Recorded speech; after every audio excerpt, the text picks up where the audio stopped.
E daí, colega? Olá, pessoal! Galera, vocês estão aqui no podcast do Sinapse. Que bom que você conectou. Cara, você estava perdendo, você não ia conectar, eu sei disso daí. Mas conectaram, então eles se arrumaram. A escolha foi boa. Você é resultado das tuas escolhas. Exatamente. Totalmente. Isso daí. Paty, como é que tá nesses tempos de pós-tiro no Trump? O que você tá pensando das coisas aí? Eu confesso que eu não tenho visto tanta coisa. Na verdade, grande parte do que eu vejo é porque você me manda. Cara, o que eu tava vendo, assim, tipo, um podcast, uns caras discutindo o que teria acontecido com o mundo se tivesse acertado o tiro. Cara, é muito louco as elucubrações da galera. Cara, tipo, acho que é a melhor época pra ser conspiracionista, né? Ai, tem conspiracionista de tudo quanto é lado, né? Então, tem conspiração até com foto e tarará e 50... contra o serviço secreto, cara, contra as mulheres do serviço secreto, contra... Aí tem gente que fala assim, cara, isso não pode estar certo, porque eles pegaram o cara muito rápido. Daí o outro fala, não, isso não tá certo, porque eles demoraram muito pra pegar o cara. Eu falo, ué? É engraçado quando chega uma situação dessa, como que os viés afloram, né? Os vieses afloram. Eu lembro que eu conversando com um monte de gente, vi, cara, tipo, geopoliticamente faz todo sentido alguém dar um tiro nele. E eu olhei aquilo lá e vi, cara, tipo, você não pode dar 100% de certeza numa coisa na primeira impressão que você tem. Você tem que ter pelo menos 1% de cogitar o outro lado. Pra mim, uma regra. Tem que fazer, tem que ouvir pessoas que têm opinião diferente, até antes de ouvir os que têm opinião concordante. Mas esse é o jeito de pensamento crítico que eu desenvolvo em mim mesmo, o jeito que eu recomendo outros fazerem, né? Tipo... Então, eu recebo, como eu já sou, assim, uma base de confiança para alguns dos meus seguidores oncológicos, e tem muita fake news na oncologia, cada vez que sai uma dessas notícias bombásticas achar a cura do câncer, ou agora você vai curar sem cirurgia, agora você vai curar sem químio, vai curar com a plantinha, com o chazinho, os meus seguidores mais frequentes, mais antigos, começam a me enviar. É interessante que daí 10, 15, assim, 20 pessoas me mandando o mesmo artigo. Porque daí eles querem saber a minha opinião, né? E aí, o que acontece? Quando eu bato o olho, a gente já tem uma certa ideia, né? Quando é muito milagroso e assim, a cura de todos os cânceres, com o chazinho, enfim... Você já imagina que não é verdade, né? Mas toda vez que eu recebo, eu vou pesquisar. Por mais que me pareça óbvio charlatanismo, e várias vezes chegou para mim uma novidade que eu não sabia. E aí eu fui ler. Geralmente tá meio exagerada a notícia, tá meia... não é bem aquilo, tá com meias verdades, bem marqueteira. Mas, às vezes, sim, tem um fundo de razão, tem alguma coisa que dá para salvar da informação e, muitas vezes, é totalmente fake.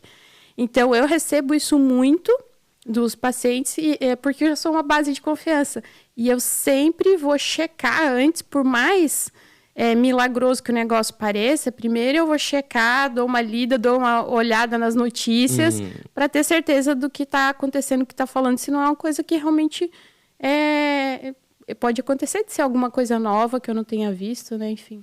O principal conspiracionismo ainda continua na política, mas a oncologia eu acho que tá em segundo lugar, né? Tipo, quem sabe oncologia ou indústria farmacêutica, né? Tipo, sempre tem gente discutindo isso daí, né? Tipo, qualquer coisa que fala que cura tudo, tipo, uma vacina que não tem nenhum efeito colateral, né? Tipo, cara, cogite as coisas, né? Enxerga que tem disso daí, tipo, não pega alguém que tem uma opinião contrária, já coloca um rótulo no sujeito, apesar que é muito mais fácil defender opiniões extremas.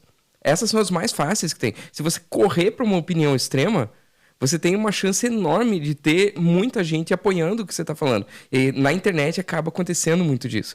Tipo, como é que você vai dar uma opinião ponderada se a galera quer que seja do tamanho de um tweet?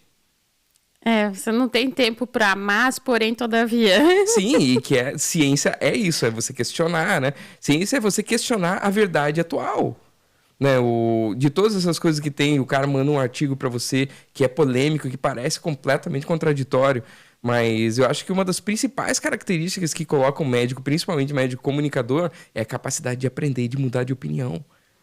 Com certeza, a gente tem principalmente a capacidade de pesquisar, mas aí é que tá. Existem os pequenos posts, como a gente falou já, as coisas mais rápidas, que são as que viralizam, e aí que tá o problema. E aí a gente tem os posts maiores, né, as lives, onde você consegue explicar as coisas com mais calma, com mais detalhes, só que daí é onde tem menos gente, né, onde o teu alcance é menor. Então, aí que tá a complexidade. Só que, apesar de ser sempre os extremos mais fáceis de viralizar, geralmente existe um pouco de verdade em ambos os lados. Na maioria das vezes, calma aí, não estou generalizando. Ou um pouco de razão, geralmente existe um ponto de vista equilibrado. Só que até às vezes, quando você tenta mostrar que existe um pouco de razão dos dois lados, já acham que você é o isentão, né? Que não quer se posicionar. Uma das coisas importantes na internet é você ser dos primeiros a emitir opinião. Mas uma das coisas mais perigosas é você ser um dos primeiros a emitir opinião, né? Porque às vezes você não tá com informação suficiente. Você não consumiu bastante, sim, mas a partir do momento que você vai sendo humilde, vai tendo isso daí, quanto mais você já conquistou confiança de um público, de um nicho, maior a graça que eles vão agir com você. Né? Tipo, eles vão te defender na hora que alguém atacar, eles vão te perdoar, principalmente se você fala, olha, realmente isso aqui que eu vi era diferente daquilo que tinha postado antes, o que eu tinha falado, parecia tão óbvio na hora que eu escrevi aquilo ali, na hora que eu falei aquilo ali, e hoje eu vi que mudou. Isso daí é muito difícil para nós médicos fazermos, né? Eu coloco nós para envolver todo mundo, porque faz parte da classe essa ideia, né? Tipo, a gente tem a ideia que às vezes mudar de opinião é sinal de fraqueza. Não é sinal de fraqueza, na verdade, é sinal de força. A tua capacidade de mudar de opinião. Daí mudar vai ver de o opinião critério. pode ser evolução, né? Sim, o critério que você vai usar para isso daí, né? Você vai estar falando sobre o que é verdade, né? Essa daí é uma das perguntas mais difíceis de você entender do que é. O que é verdade? Isso daí, tipo, você vai remeter a Sócrates, a Platão, a Aristóteles, né? Principalmente a gente falando aqui da área da saúde e da medicina, que a gente sabe que a medicina é uma ciência de verdades transitórias. E você pega nas verdades transitórias, como é que você acompanha essa evolução, como é que você vai atrás disso e vai comunicar que você está se expondo. Uma coisa que eu vejo com comunicadores, se você está começando na internet vendo isso daí, saiba que você vai falar uma coisa e daqui a pouco você vai corrigir ela, vai falar outra. Com certeza o medo e o bloqueio de falar uma informação porque não tem certeza absoluta que é verdade é a garantia que você vai estar paralisado para sempre. Porque na saúde, tipo, é sempre duvidável, as coisas não são absolutas, não é ciências exatas, né? Biológicas ela é diferente. As estatísticas mudam, até porque a população muda, o comportamento humano muda, a indústria farmacêutica avança. Então você vai pegando isso daí, mas a fake news, o que eu estava vendo disso no Código de Ética Médica, uma das coisas que mais me assustou foi ver lá no finalzinho dele que o médico ele tem o dever de denunciar más práticas. E às vezes esse é um excelente motivo para virar um comunicador, não disseminador de ódio em si, mas um reparador de informações e a maneira que, quando você fala em benefício daquele que está ouvindo, isso soa bem no ouvido daquele que ouve, né? Quando você está fazendo para fritar um colega, com certeza você vai entrar junto na fritadeira. Porque fica muito feio quando isso acontece só pela rixa, né? Quando você vai falar que alguma coisa que está sendo feita, disseminada, não funciona tanto quanto está sendo dito, se você coloca nomes, né, começa a ficar poder parecer meio pessoal, né? Mas quando você está só informando, dizendo, gente, não é bem assim, isso aqui não funciona tanto, o efeito não é tão bom, não serve para todo mundo, sem nomes, né, impessoalmente, aí não parece que exatamente, não parece que você está tentando prejudicar alguém, simplesmente, e sim ajudar as pessoas que estão buscando ou precisando, né? É uma coisa que eu vejo entre comunicadores, assim, e Eu tava acompanhando várias entrevistas do Pablo Marçal, que ele tá causando um monte agora, que ele tá podendo responder jornalista ao vivo, né? E uma coisa que eu vejo, tipo, ele é um cara que já teve muito hate em cima dele, tipo, há muitos anos, e ele nunca parou por causa disso. E, tipo, um monte de gente vai lá falar que é charlatão. Quando ele entrou lá em Brasília uma vez, estava lá na discussão na sala do STF, discutindo com os caras lá, e falaram, tem um charlatão aqui. Mas a quantidade de vezes que ele já respondeu pessoas fazendo isso, com experiência hoje, ele responde de maneira muito mais assertiva, rápida e provocativamente educada. Às vezes a maneira que ele fala ou é sarcástico ou é educado demais para ser verdade com os outros que ficam olhando ali. Então, acho que uma das maneiras que a gente começa a falar bem é quando a gente teve o privilégio e a oportunidade de ter sido criticado no passado e saber o que a crítica pode me impactar. Isso eleva a maneira que eu possa criticar o que outros falaram. Quando você começa a se colocar no lugar da pessoa que você... Na pessoa, geralmente a gente não vai criticar uma pessoa, né? Mas quando você vai, vamos colocar assim... Médico faz. Mas quando a gente quer desfazer uma desinformação, ou organizar melhor uma desinformação, né? Explicar o que tem de real ou não numa fake news, digamos assim, ou às vezes não é bem fake news, mas o jeito que ela foi colocada, a narrativa foi extrapolada, né? Quando você já passou pelo outro lado, você pode usar aquela famosa frase, né, de faça para os outros o que você gostaria que fizesse para você. Uhum. Então, assim, se eu tiver feito, isso já me aconteceu também. E eu já passei por, assim, pelas, tive um colega que eu fiz um post. E aí ele fez um adendo ali provocativo, meio querendo dizer que o post estava quase errado, talvez incompleto, mas ele foi assim meio maldoso, assim, sabe? Nossa, eu olhei aquilo, me subiu assim, que eu não deu tempo nem de respirar, e eu já comecei a responder, e aí a minha resposta escreve e deleta.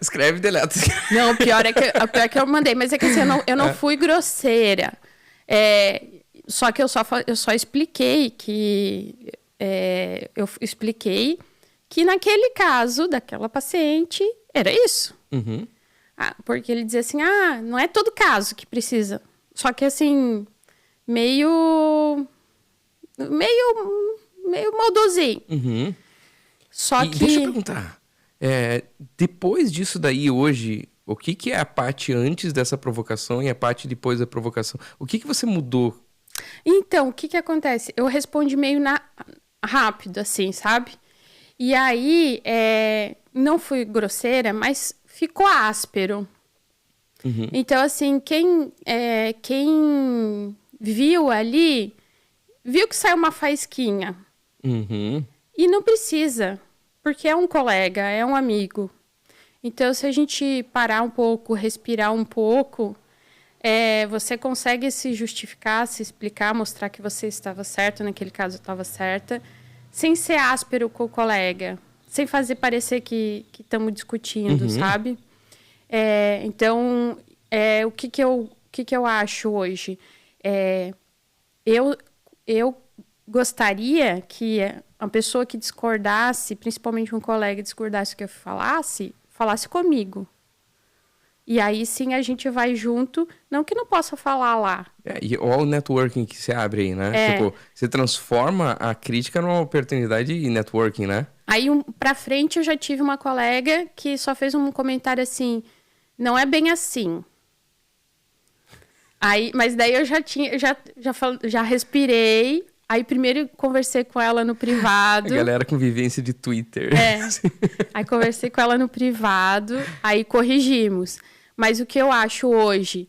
Então, se eu ver alguém falando alguma coisa que eu não concordo, eu gostaria, e a minha ideia é que eu chegue para a pessoa no privado e fale assim, olha, cara, né, a não ser que você não tenha intimidade, não conheça, não tenha o número... Mas o que eu prefiro? Entra no privado, conversa, cara, não é bem assim. Aí vê se a pessoa arruma ou não, entendeu? sei lá, se a pessoa realmente não arrumar, você pode até fazer... Aí entrar publicamente. Mas, assim, é isso que eu quero. Quando você tá do outro lado, você já consegue ver como você queria que fizessem com você. E aí, a partir daí, você... O certo é que você faça assim com as outras pessoas, né? Isso daí pode soar beirando moralista nisso daí, mas para mim não existe avanço, evolução em comunicação sem evolução pessoal, sem evolução em caráter. Não tem como. Caráter é aquilo que espreme da gente na hora da pressão. Caráter não é aquilo que eu faço quando tá tudo tranquilo. Né? Tipo, todo mundo é generoso, até alguém chegar e pedir alguma coisa emprestada, né? Até pisarem no calo, né? Todo mundo é um pai incrível, até o primeiro filho, né? Então, tipo, essas coisas elas só aparecem quando a gente tá nessa circunstância. E, cara, isso é um problema que todos nós estamos envolvidos. Não tem ninguém que tá fora dele. Não tem ninguém. Então, o tratamento de caráter, a evolução pessoal, você ter amigos de confiança que sejam capazes de estar junto, de dar aquela letra, de colocar a capacidade de ouvir, de receber feedback. Isso tudo é o que treina a gente para esses momentos. Porque uma coisa é você tá gravando, até que nem a gente tá gravando aqui, e eu já fiz muito disso aqui em live, que é bem diferente. A live... Eu comecei a ver, assim, tipo, tanto quando eu filmo Cesariana, como eu coloquei num outro episódio aqui, o tempo que eu levei para conseguir ganhar confiança de todos os funcionários que estão em sala. Tipo, pessoas que ficam inseguras porque tem alguém filmando. Né? E até um caso que tinham falado sobre uma live da cesárea, né? Cara, olha o número de perigos e de dilemas éticos que tem naquilo ali. Né? Tipo, o cara que está trabalhando... Eu lembro quando colocaram no hospital, começaram a ter aquelas regras de colocar câmera de segurança dentro da sala de cirurgia. E cara, tô trabalhando aqui, cara, tipo, para de olhar. E com o tempo, na verdade, foi passando, tipo, aquilo ali foi até melhor pra postura de todo mundo, assim, sabe? E chegou, tipo, eu tive alguns casos em que eu fui protegido por causa da câmera. E daí, tipo, aquele mudou meu ponto de vista daquilo tudo. Então, quando a invasão te protege, você começa a entender a importância. Tipo, quando você começa a participar de cargos de gestão, de níveis de gestão, que a gente sai, tipo, um pouco daquele ruído de fundo da picuinha da galera que tá no chão de fábrica, porque, tipo, a gente é dono de empresa e chão de fábrica ao mesmo tempo. O médico tá condenado a isso, né? Então, tipo, no chão de fábrica acontece todo o tititi, as fofoca, né? As brigas pessoal. E quando você está em cargo de gestão, você está avaliando indicadores, está avaliando outras coisas. Tipo, o jeito que você fala com alguém. É engraçado quando a gente está levando, tipo, uma bronca de algum gestor e a gente tem só vivência de chão de fábrica, a gente fica ofendido. E quando você está em cargo de gestão e está também no chão de fábrica e de repente alguém vem falar com você entende de uma maneira completamente diferente, porque você está vendo o indicador, o jeito que ele impacta no orçamento do hospital, o jeito que ele impacta até no marketing do hospital, algum tipo de comportamento. E até na qualidade de atendimento também. Então, tipo, na prática, toda cirurgia é live, né? Toda cirurgia é ao vivo que está acontecendo ali. E acaba gerando, até nas filmagens de cesariana, tudo, eu preciso gerar um ambiente de segurança. Apesar daquilo ali não ser live, que é quase live. Eu faço aquilo ali, edito e ainda em sala subo aquele vídeo. Mas quando a gente começa a fazer live e, tipo, tá fazendo no Instagram, sozinho, na solo cast, assim, né? Ou conversando com alguém na internet e a chance que a gente tem de entrar em conflito ético com as outras pessoas, tipo, o tanto que a gente formou de caráter até aquele momento, o que vai transparecer na hora da acidez. Ali não tem edição. E principalmente se você está interagindo muito com o público, entra assuntos inesperados, né? Pelo qual você não fez um scriptzinho, não estava esperando. E aí é um momento em que fica mais fácil de você, né, ou falar alguma coisa que desagrade alguém, ou às vezes... Como você não preparou nada, às vezes você não é tão gentil nas palavras, por mais que elas estejam corretas. Então, isso pode desagradar, mesmo não estando errado, né? E é onde também você pode errar também, já que às vezes entra um assunto que você não é bem a tua área, você não estudou, você não preparou, né? Isso daí eu vejo Como a gente quase sempre coloca, tipo, as grandes frequências de comunicação que eu vejo entre médicos é professor e principalmente em cirurgiões e coisas assim, tipo, comandante. Frequência comandante tá ali, o cara que é resolutivo, o cara que tá fazendo as coisas, que dá a ordem, né? Que tipo, a sombra desse daí do comandante é o cara jogar pinça na parede, que hoje em dia não acontece mais, mas só que, tipo, Mas é bem... acaba tendo a rispidez. O pessoal da saúde sabe que isso é clássico de a rispidez cirurgião cirúrgica, antigo. mas existe uma ideia de rispidez porque, tipo, ela acompanha a característica de comandante, né? Tipo, quando a cirurgia tá mal, cara, você torce pra ter alguém com frequência de comandante na equipe. De preferência, o cirurgião principal, porque se for o auxiliar e ele toma o lugar de comando e resolve a coisa... Eu lembrei de uma cirurgia que o Léo tava anestesiando pra mim, uma cirurgia gigantesca, que daí começou a sangrar e o meu auxiliar, vamos parar. Eu, não, vamos, tranquilo. Mas, vamos parar. Aí saiu. Tu lembra dessa cirurgia? Sim. E eu que falei, vai lá, corta ali embaixo. Então, às vezes, você tem que ser a pessoa que mantenha a calma e... Eu comando, né? Tipo, porque você não tem frequência comandante. Não é a tua dominante. Mas você tem que aprender a usar ela na hora que precisa, você sabe se expressar. Né? Tipo, e você não vai fazer o que acaba acontecendo, que é cair pra sombra dela. Cair pro ditador. Né? Então, tudo depende se você tá comandando em benefício dos outros ou se tá comandando em defesa de si próprio. Esse é o que muda. Se pega do professor, que muitas vezes quando está conversando, quando está na internet, a frequência professor, a sombra dela é o microgerenciador. Então o professor é aquele que tem o conhecimento, que ele sabe ter o conhecimento, e nem sempre ele tem muita paciência com quem está falando coisa errada. Ou às vezes quando ele vê gente fazendo coisa errada, ele intervém, ele entra no meio e faz. Então... a frequência professor faz, às vezes, o médico querer responder tudo que vê na internet. Uhum. Ele não vai dormir porque, olha, tem mais alguém falando bobagem na internet, preciso responder. E não dá conta de tudo, com certeza. Esse daí, então, sobre responsabilidade e compromisso. Né? Então, tudo que a gente começa a fazer, a gente assume responsabilidade. Tudo que a gente fala, existe uma responsabilidade. E, para mim, ela é derivada do compromisso que você tem com o teu público-alvo, né? O teu nicho, os teus seguidores. Eles precisam ver que você faz aquilo para eles. Né? Você está se sacrificando para entregar coisa de qualidade para eles. A irresponsabilidade, tipo, ela é uma das raízes do fake news, porque às vezes você começa a falar alguma coisa na internet e aquele determinado assunto começou a dar seguidor.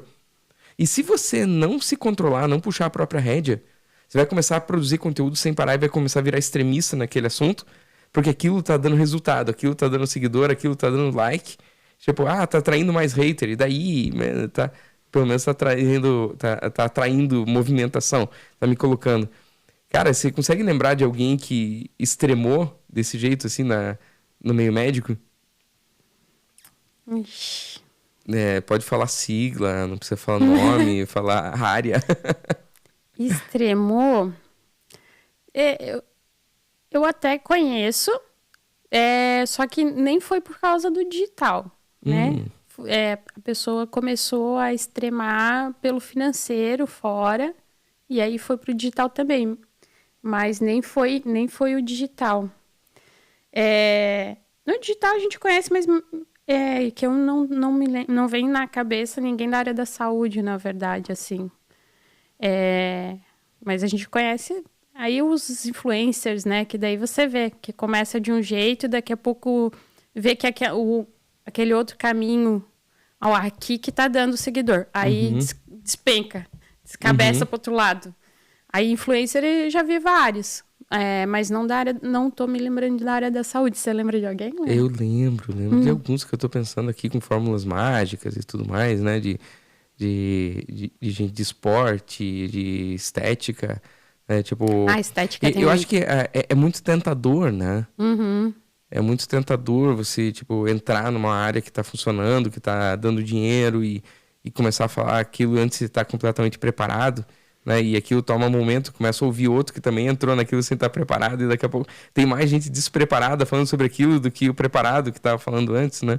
Eu já vi muito disso, que foi o que me trouxe para a internet, foi desfazer essas desinformações, mas daí eu não acompanhava a pessoa antes, então eu não via a transição.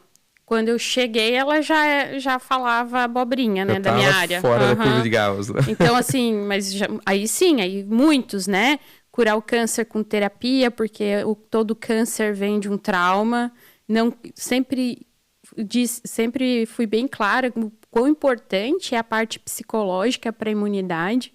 Mas aí que você querer dizer que vai curar o câncer só com psicoterapia, porque todo câncer vem de um trauma, não faz o menor sentido.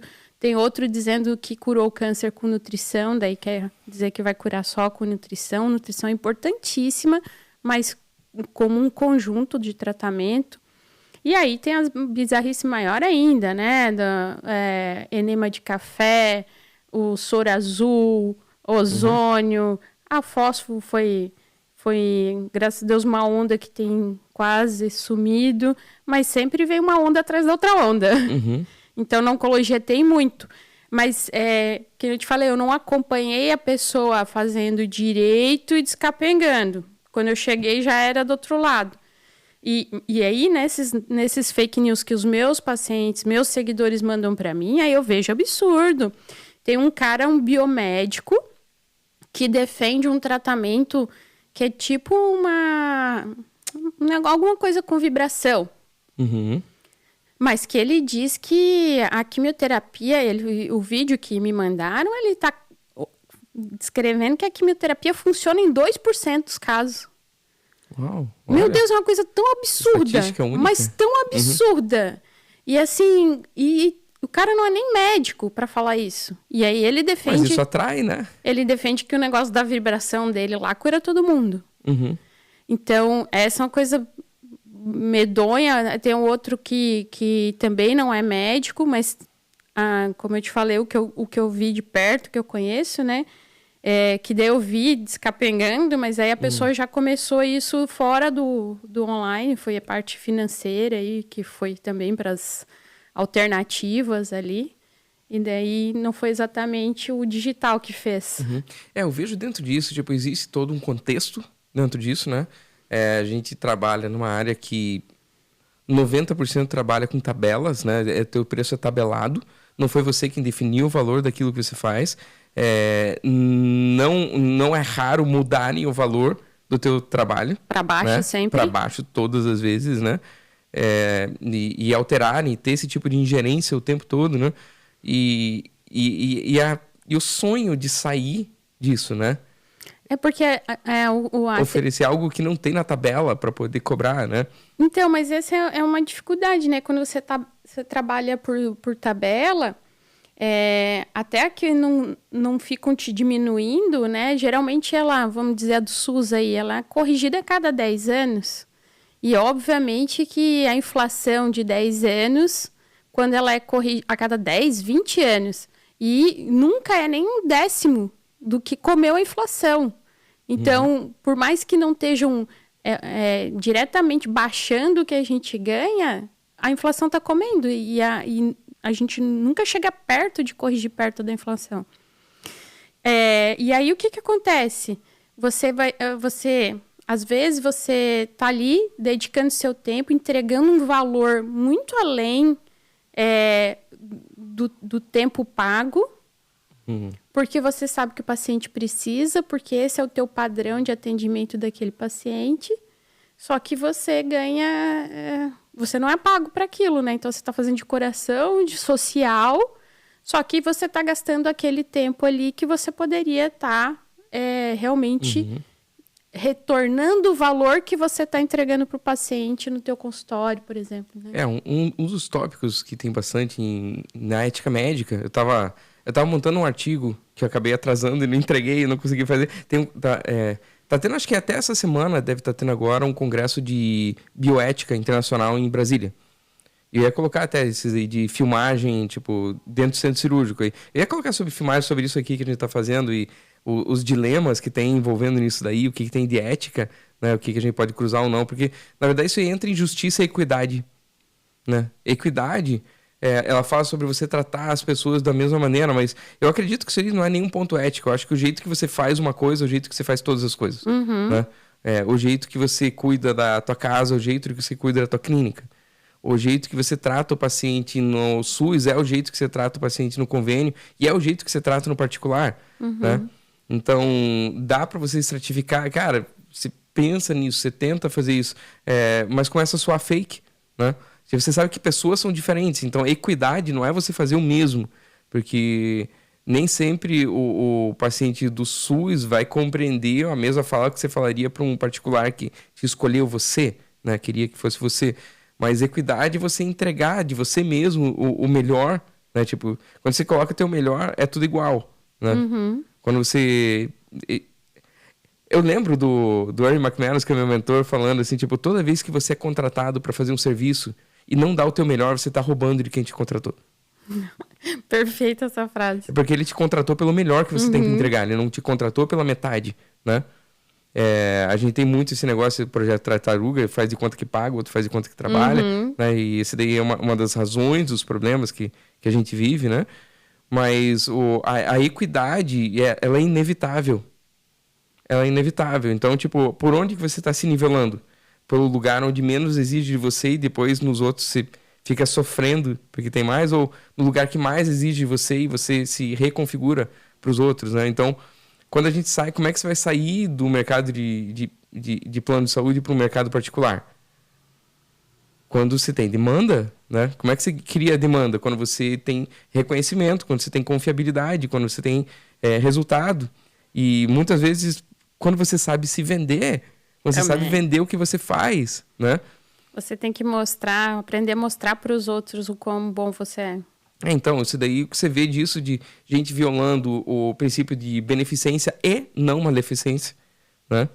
Então, não maleficência é um princípio. Tipo, você não tem o direito nenhum de fazer uma coisa que corre o risco do outro fazer mal sem consentimento. Tudo que a gente faz vai fazer mal em algum ponto. Tipo, a tua quimioterapia, ela vai tratar aquilo ali sim, vai fritar quase todo o resto.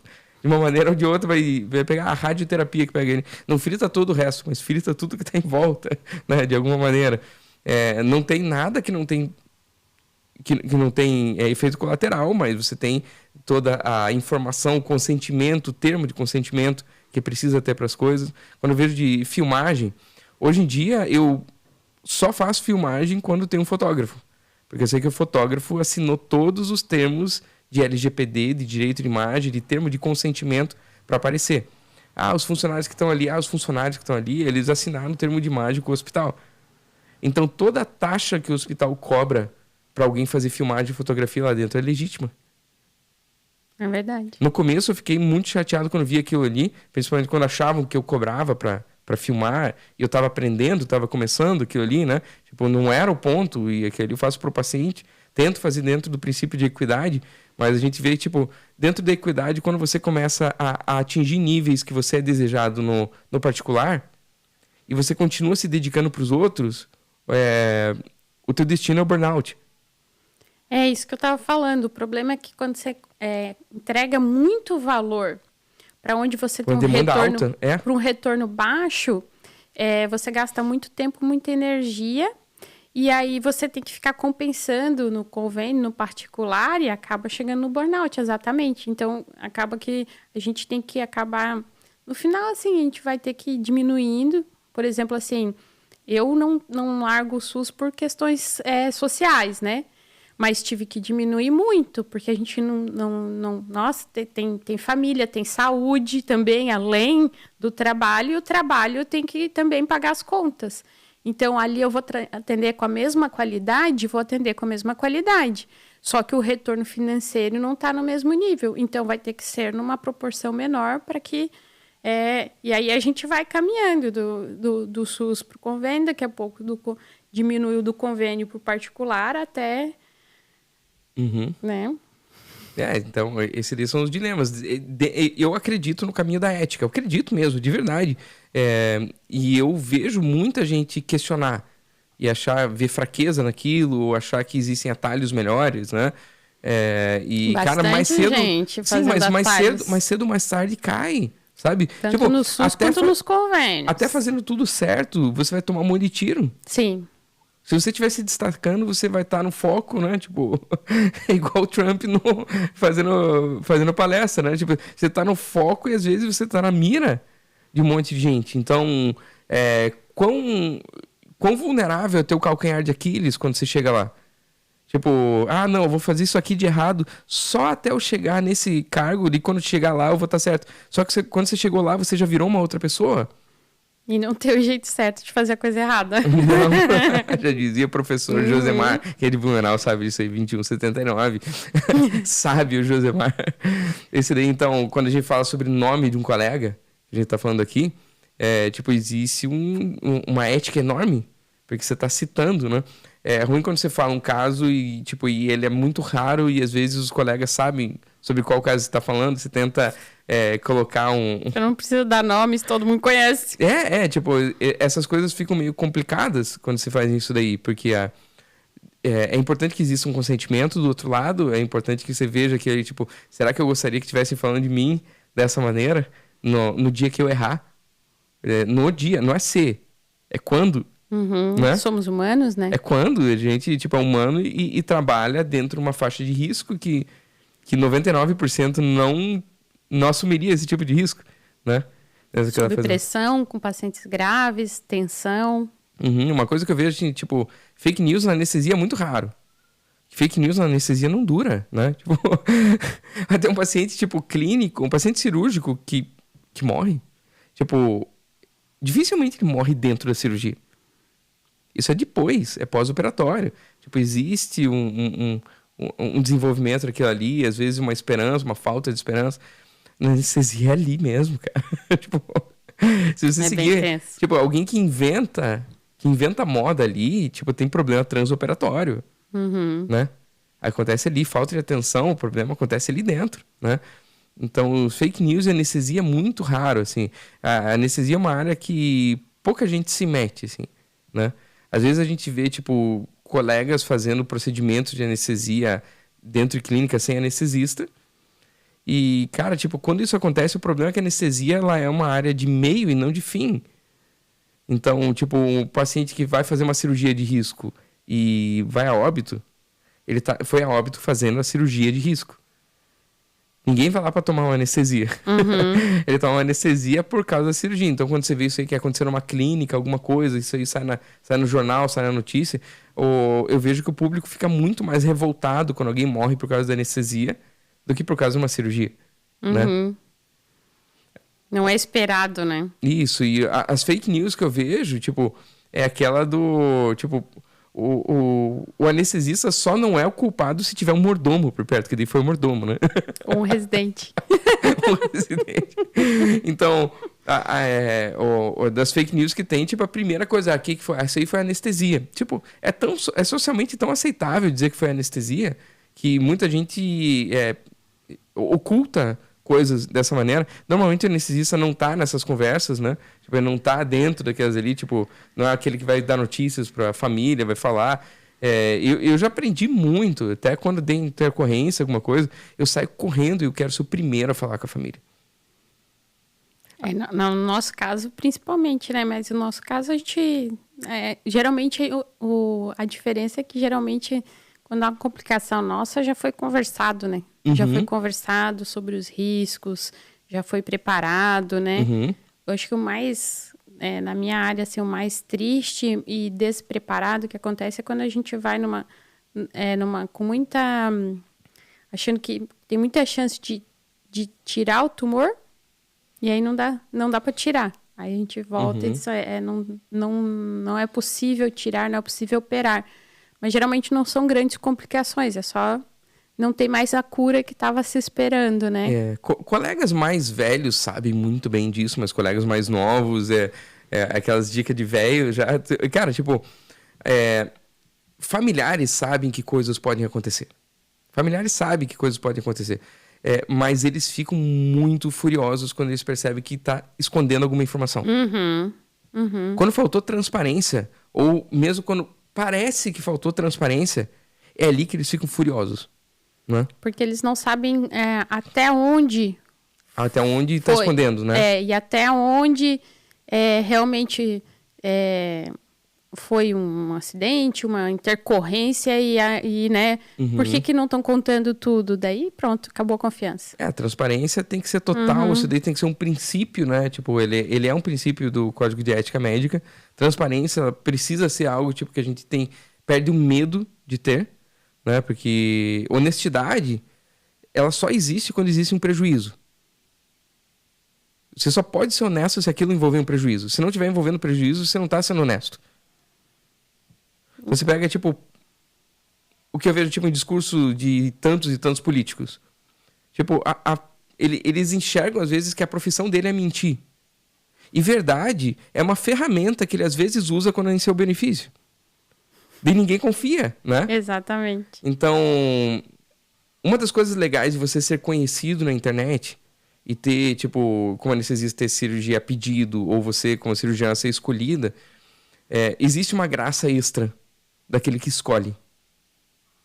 Quando a família escolheu você para operar, tipo, já tem um nível de confiança que ela depositou prévio, né? Não é aquele que cair no cara do plantão, né? O médico do... quem que tá é o médico do plantão, né? Tipo, o paciente tem horror disso, eles têm medo disso, né?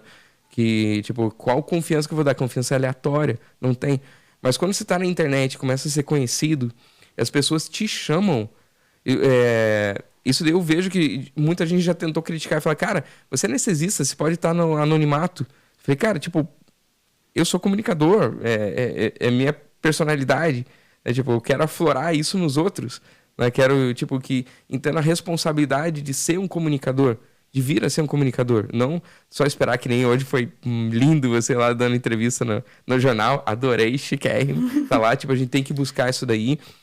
Tanto sendo convidado, quanto ativamente tendo assessoria de imprensa, tendo pessoas que estão fazendo aquele meio de campo e colocando lá, tipo, para levar informações melhores daquilo que está fazendo. Mas você se tornar conhecido e ser da escolha e ser transparente até quando acontece alguma coisa, que é o prejuízo da honestidade, é isso que acaba colocando a gente para entender mais do que está acontecendo. Então, quando o paciente chega no pronto-socorro e pega um médico que ele não conhece, ou mesmo quando ele vai no teu consultório porque viu ali no Google e vai no teu consultório sem nem ter olhado no teu rosto, ou viu só uma fotinho, nunca viu você conversando,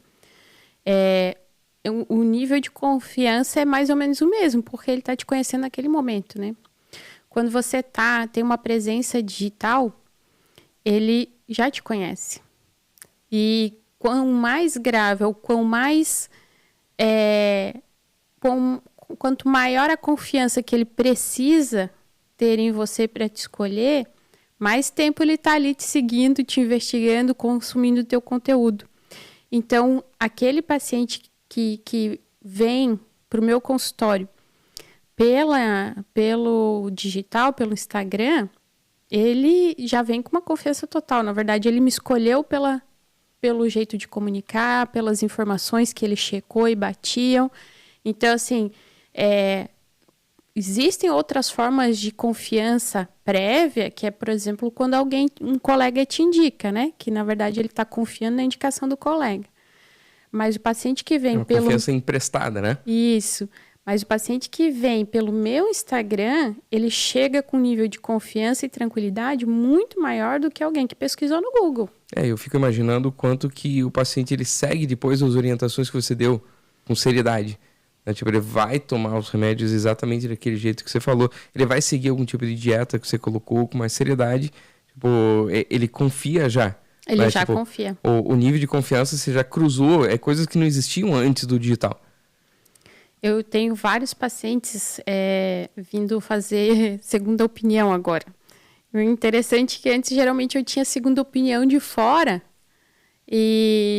porque a pessoa nem consegue chegar em mim, né, na verdade. Agora eu tô tendo um monte de segunda opinião daqui, de dentro, até da paciente pessoal da Unimed. Então, tipo, ele já tá tratando, ele já foi operado, mas ele quer vir conversar, entender. Existe muita falta de comunicação com os pacientes. Geralmente as pessoas falam, é isso, é isso. As pessoas têm que aprender a falar, a entender o que o paciente quer entender. Então, é isso porque... Tarará, tarará, tarará.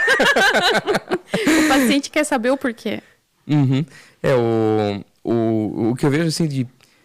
As pacientes que, às vezes, escolhem, tipo, assim, eu pegando a cesárea, que é o que mais tem tido, mas só que, tipo, eu já tive muito paciente que vinha, tipo, pelas cirurgias trans, com o Martins, pacientes que vinham de outro país, chegavam falando inglês e falavam, você que é o Dr. Leonardo, vi na internet. Eu vi, nossa, gente da Itália, coisa assim. A gente não tem ideia de onde que a gente chega quando tá lá. Você entrou no digital, você tá pro mundo inteiro, né? Qualquer pessoa pode te encontrar naquilo ali.